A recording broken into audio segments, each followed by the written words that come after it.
Good day mga lods, so marami na naman tayong basketball updates. Renz Abando alanganin makapaglaro sa East Asia Super League Semifinals at Carl Tamayo wala pang balak mag PBA. Busing and Jeep wala na sa first overall pick ngayon sa PBA Rookie Draft sa loob ng 8 taon.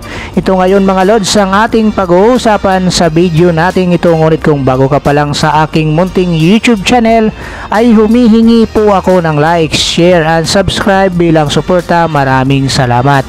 So ayon nga dito mga lods sa report ng Spin.ph ni Ruben Terrado, Renz Abando in doubt for All Korea EASL Semifinals in Cebu.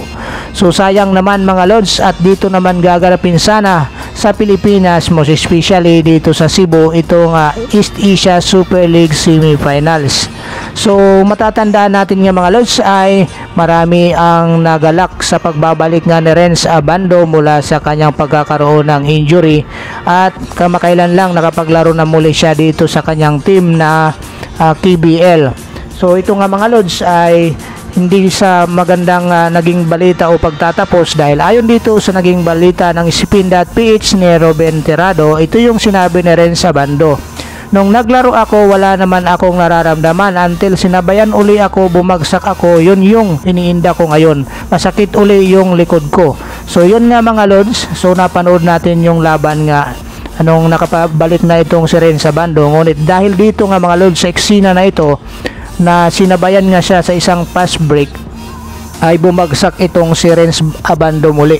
So nakakatakot muling pagbagsak nitong ating kababayan na sila kay Renz Abando dito mga lods. So ito mga lods yung binabalita ngayon ng Spin.ph at mismo yung sinabi nitong si Renz Abando na mayroon siyang iniinda dito sa kanyang likod muli dyan dahil dyan sa pagbagsak na iyan sa naturang laban.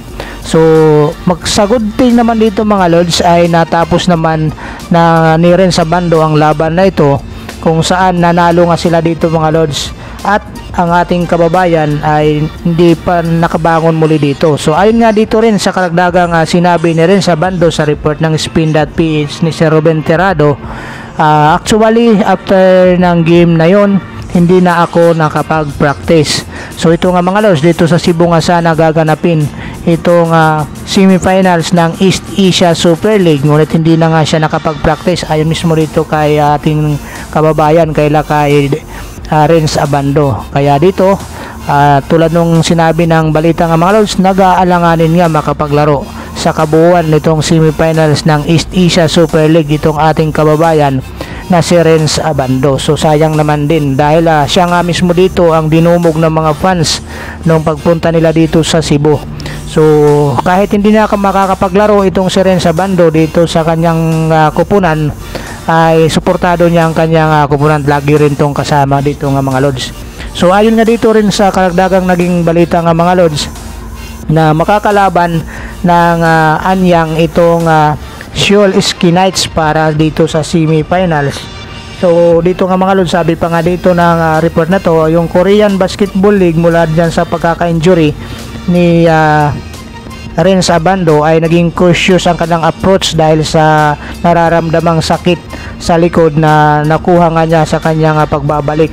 So dahil dito nga ay minabuti nga ng itong team niyang anyang Jangkwan Jang Red Booster na pahingahin muna itong si Renz Abando. So nakapagtala itong si Renz Abando ng 17 points, 4 rebounds at 3 assists sa kanyang pagbabalik dito sa kanyang kupunan sa KBL at panalo nga sila dito mga lods. So ngayon mga lods, puntahan naman natin itong pangalawang basketball updates natin. Ayon pa rin sa report ng Spin.ph, don't expect to see Carl Tamayo joining next PBA draft.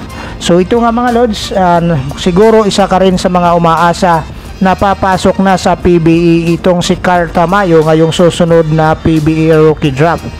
So dito nga mga lods, siguro madidismaya din tayo kung tayo ay umaasa na itong si Carl Tamayo ay papasok na sa PBA Rookie Draft ngayon season, pero yun nga susunod hindi nga siya papasok dahil ayon dito nga mga lods sa naging paliwanag ng kanyang agent o itong ayon dito sa sinasabi ng kanyang agent na si Charlie D, So itong si Carl Tamayo ay hindi pa sasali sa PBE Rookie Draft ngayong taon dahil na rin sa mayroon itong 8 offer overseas. So ibig sabihin nga dito mga lods, marami ang nagkaka-interest dito sa ating kababayan na si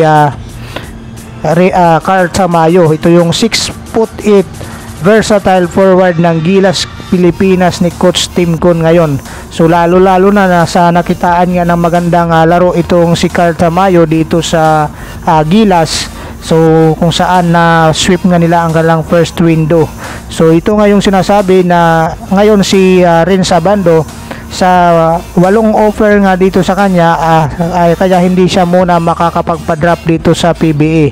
Kaya ngayon ang iniisip nga ni itong ating kababayan na si Carl Tamayo, ayon dito kay Mr. Charlie D, ang kanyang agent, ay namimili pa itong si Carl Tamayo kung saan siya maglalaro dahil ang ibang team nga gusto nga makuha na itong si Carl Tamayo para makapaglaro ngayong mga remaining season pa dito sa Japan B-League at saka dito sa Korean, dahil ang offer sa kanya dito mga lods 7 offer sa Japan at isa sa Korea. So ganun ka tindi itong si Carl Tamayo sa ngayon na marami nga sa kanya ang naghahabol dito nga mga lods. So ngayon nga dito sa sinabi ni Mr. D, itong si Carl Tamayo ay focus nga muna siya dito sa kanyang Gilas State. So dito naman tayo mga lods sa pangatlong basketball updates natin regarding naman dito sa balita rin ng Spin.ph ni Sir Dodo Katakutan, na ayon nga dito nga mga lods, for the first time sa 8 years ay hindi mapupunta dito sa Terra Firma Jeep at saka dito sa Blackwater Busing ang PBE top overall pick ngayong darating na PBE Rookie Draft. So hindi ito masama ang balita mga lods, bagkus magandang balita ito para sa liga, dahil imagine natin mula 8 taon na sila yung nagiging first overall pick pero hindi pa nila nakuha pumasok man lang sa semifinals. So ngayon pag-usapan natin mga lods itong mga future na magiging first overall pick nitong darating na rookie draft kung sakasakaling papasok sila. Ito yung tatlo, itong si Cedric Verfeld, itong si Justin Baltasar at saka si Carl Tamayo. So tatanggalin na natin si Carl Tamayo, so dalawa na lang itong si Cedric Verfeld kung saan ito ay isang fill-am nga mga lods. So ito yung mga inaasahan na magiging first overall pick.